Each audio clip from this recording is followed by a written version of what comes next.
Ini Pak. Ini Bapak berarti ya dia? Ya, jangan sampai mengada-ngada Pak. Ini galeri saya kan. Oh iya, iya ini dari Kapolres ini Pak, dikirim ke saya. Yang baju kuning ini.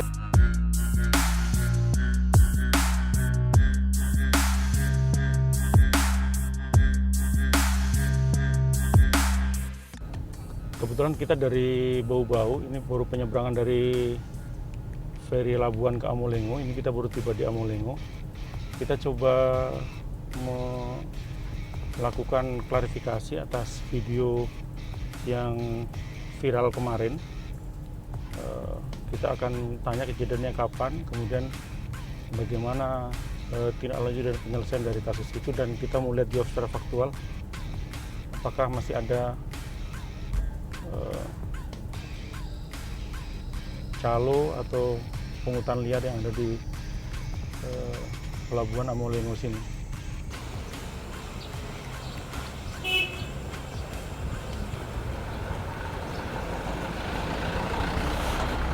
Pak KOPT ada Pak?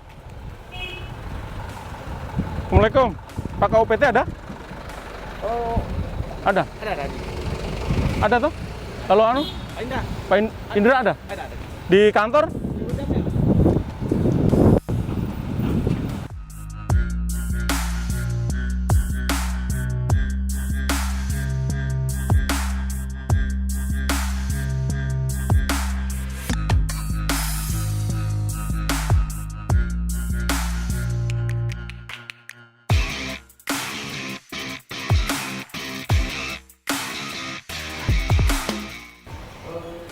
Siang Pak, sudah penjualan tiket sudah? Sudah Pak. Sudah mulai masuk berarti? Belum Pak. Selesai. Iya, sudah mau masuk berarti ya? Iya, Pak. Selesai penjualan tiket semua? KUPT ada? PTD Pak. Iya. Sebelah sana Pak. Di kantornya? Di mana beliau? Kantornya Pak. Oh ya udah.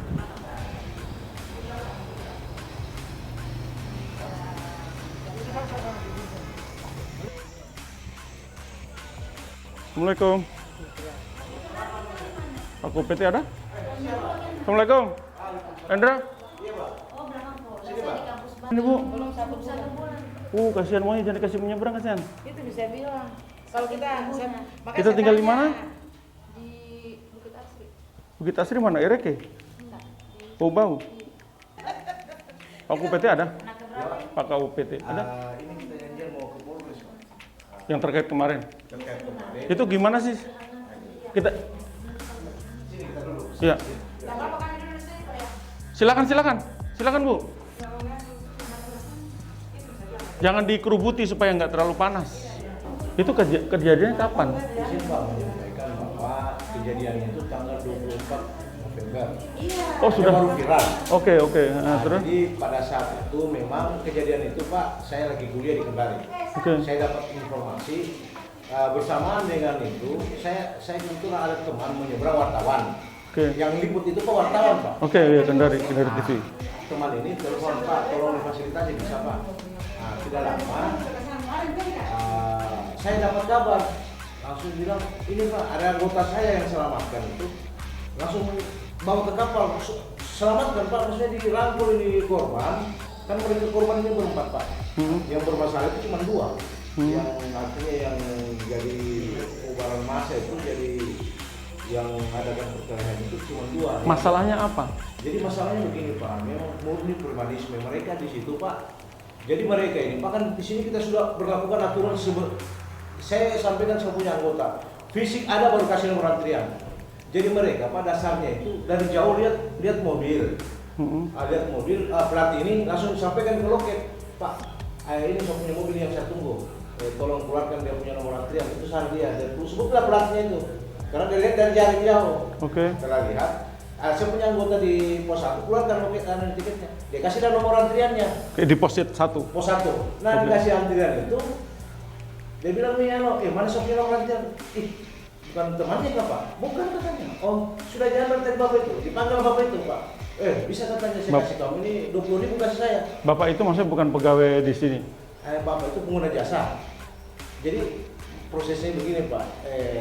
Saya ceritakan. Jadi posisinya ini di pos 1 itu Pak, saya tekan saya punya anggota, ada fisik baru kasih. Oke. Ada fisik Oke. baru. SOP-nya seperti itu. SOP-nya seperti itu. Ya. Dasar itu Pak saya tekan di situ. Jadi mereka itu Pak dari dorong kumpul-kumpul itu yang dianu Pak yang di pos polisi itu. Oke. Yang di samping loket itu. Jadi mereka lihat dari jauh itu platnya kelihatan, oh plat ini, datanglah ke pos 1. Oke. Kita nomor antrian. Oke. Ada misalnya punya mobil. Oke. Itu di mobilku saya itu semua yang saya tunggu. Keluarkan ini platnya, ini anunya platnya. Keluarkan nomor antriannya. Anggota saya keluarkanlah nomor antrian. Pas nyampe mobil itu minta bilang Nomor antrian. nomor antrian Sudah keluar? Sudah Oke. keluar, diambil sama itu bapak tadi. Oke. Oh, diburu lah itu bapak. Hmm. Bapak itu yang preman itu Pak. Oke, oke. Diburu, Pak saya punya nomor antrian. Langsung dia bilang, bisa saya kasih tapi saya minta uang 20.000. Bingung lah ini bapak. Kenapa mesti bayar? Tapi dia ikhlas kasih. Dia kasih, tetapi temannya kan berempat. Bilang, kenapa kasih Pak? Itu orang apa kan? Apa dia itu? Preman atau apa itu? Hanya dia bilang katanya pakai topi pelayaran, orang kapal. Tapi pinjam topi katanya, menurut ini saya tanya-tanya dia pinjam topi, pakai topi pelayaran orang SDP. Oke. Dasar itu kita 20.000 ikhlas. Pada saat itu dalam perjalanan mereka mau ke loket, ceritalah mereka ini antara berempat, kalau begini kita harus lapor ini. Nah itu sudah apa namanya pungli. Dia bilang, dasar juga ini temannya, dengar yang calon juga ini Pak, dengar, sampaikanlah sama ke yang minta uang tadi, bahwa telepon dia, kasih kembali itu uang. Karena posisinya dia orang melapor ke provinsi, ke dinas perhubungan provinsi, kasih kembali itu uang. Karena sasarannya orang di pelabuhan itu kalau korongan itu kasih kembali katanya. Yang menelpon ini ada perempuan itu, ada saya bisa panggilkan. Oh yang ibu itu? Ibu Sonia itu ya. Oke, terus? Datanglah di sana dia di depan loket, dia kasih kembali. Ini uangnya, kamu baru begitu melapor-lapor kiri kanan, dia cek lehernya. Begini. Dasar dia cek itu, dia mungkin juga malu banyak orang. Dia ada dalam perlawanan, jangan begitu Pak. Baku pukul lah. Situ Pak, mulai di depan loket itu pukul, tak. Teman saya masih meliput ini yang wartawan Pak, dia liput semua dari A sampai Z. Nah, jadi posisinya setelah dia berkelahi begitu, anggota saya menelpon, Pak, ini sudah perkelahian besar ini. Saya bilang, selamatkan korban. Saya bilang bawa ke kapal semua, tetapi tunggu situ. Saya telepon Kapolsek, suruh mengarah ke sini untuk buat berita laporan. Udah, sini saya mau bicara dengan si korban. Pak, bisa kita bantu dari pihak kami pelabuhan Pak, kita sudah jerah juga dengan preman-premanisme itu Pak, supaya ada efek jerah, tangkap mereka Pak. Saya tidak ada waktu kesian Pak, saya biar nih Pak, saya ikhlas kata. Tidak bisa saya bilang Pak, tidak bisa dibiarkan ini Pak, Bapak sudah hancur katanya, dipukul lah, nyonya kasihan. Saya bilang bantu kita Pak, tidak bisa Pak. Saya bilang kalau begitu, kalau Bapak memang buru-buru simpan nomor HP-nya Pak, supaya nanti gampang kita hubungi. Oke. Kemarin kita juga sudah komunikasi dengan Pak Kapolres, saya sampaikan katanya sudah damai. Saya bilang harus diatensi Pak Kapolres. Mungkin mungkin Bapak mau di. Kita sekarang begini. Jadi saya tadi malam saya izin Pak. Tadi malam Pak Kadis Perhubungan perintahkan langsung kita dari pihak pelabuhan karena dia melakukan tindak pidana di dalam area kita. Betul. Jadi kita mau melapor ini Pak. Oke. Iya. Oke. Begitu. Oke. Jadi kita keberatan karena mereka melakukan tindak pidana di dalam area pelabuhan. Tapi identifikasi orangnya sudah tahu. Kan ada video, viral itu di video. Jadi orang-orangnya ada, ditahu semua. Jadi kemarin saya lihat Polres sudah BAP, sudah mengambil keterangan dari masyarakat apa semua sudah BAP. Oke. Ya. Kita keluar aja Pak. Siap.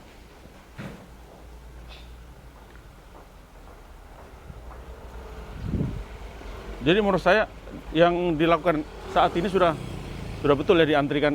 Jangan ada yang masuk ke dalam ya. Kita sudah kunci sana Pak. Emergency. Ya, ada yang menelpon emergency. Itu yang saya bilang itu hari. Di sana enggak bisa ada akses. Jadi semua ada di sini. Iya. Ya semua ada di sini. Iya. Kemudian enggak boleh ada masuk mobil ke dalam sebelum di dalam bersih. Ya Pak. Jadi SOP-nya sudah lakukan ini Pak, hanya karena dasar kita lakukan SOP ini. Saya sudah memberikan atensi kepada Kapolres untuk itu dibantu karena ini kan kalau hanya teman-teman dari pelabuhan teman-teman pelabuhan saja agak sulit untuk mengendalikan. Siang Pak.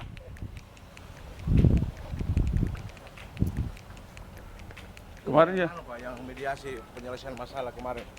Iya, kemarin saya sudah hubungi Pak Kapolres, katanya udah di mediasi udah selesai Pak. Saya bilang terlepas sudah selesai tapi harus diatensi Jangan sampai itu ada kejadian itu berulang kembali.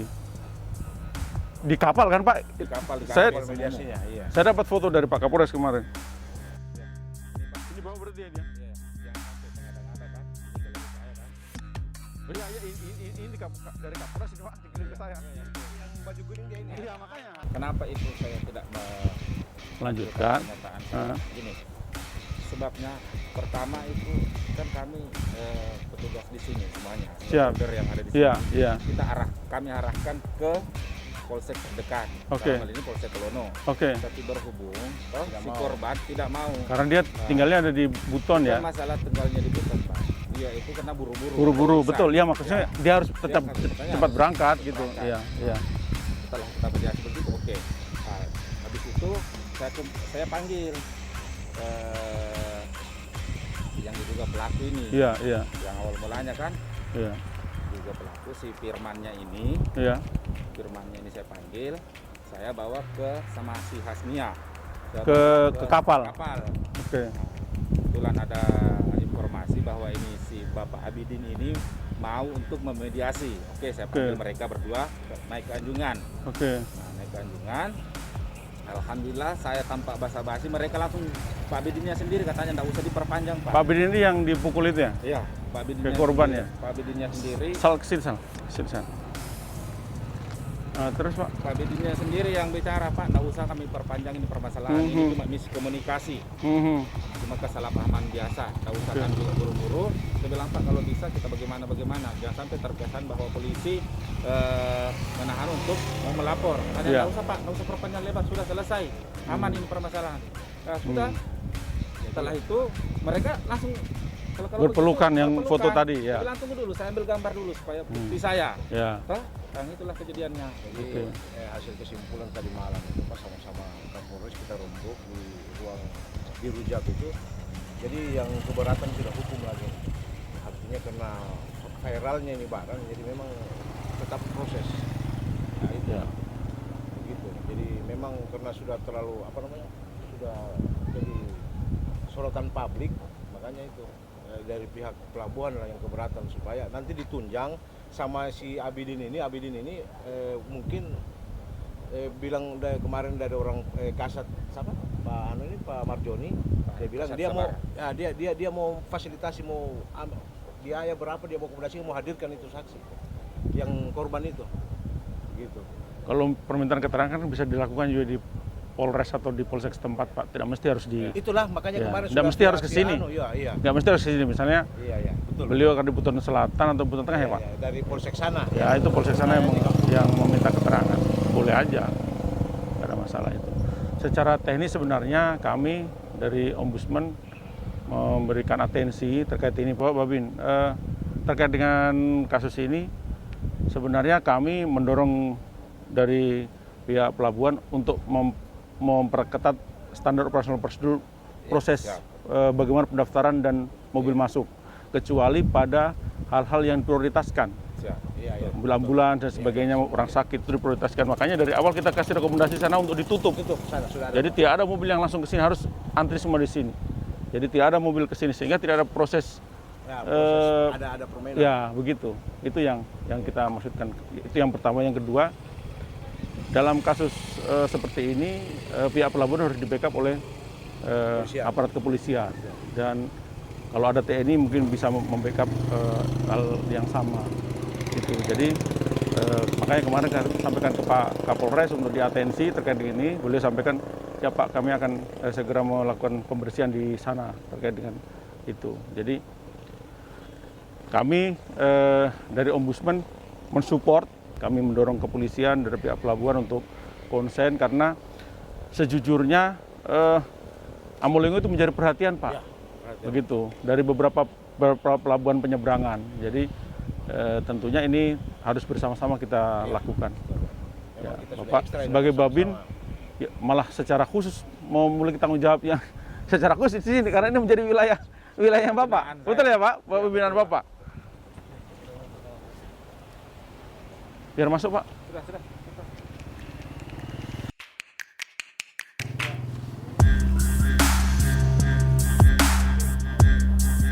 Harus diatensi untuk ditindaklanjuti sehingga tidak terulang kembali kasus yang sama, terlibatan preman atau calo dalam pengaturan keberangkatan maupun antrian di Amolenge. Karena kejadian yang viral kemarin itu dilakukan oleh preman yang ada di yang sering mangkal di Amolenge, sehingga tadi dari penjelasan Pak Indra, kepala seksi operasional, mereka pagi ini mau ke Polres untuk melapor terkait kejadian itu supaya polisi bisa menindaklanjuti atas kasus penganiayaan yang ada di pelabuhan, karena kejadian di pelabuhan sehingga mereka punya tanggung jawab untuk menindaklanjuti begitu. Ya, kita dari Ombudsman memberikan atensi untuk pihak keamanan serta pihak kepelabuhan untuk secara serius melakukan pemberantasan calo maupun preman yang ada di Pelabuhan Amolenge. Ya,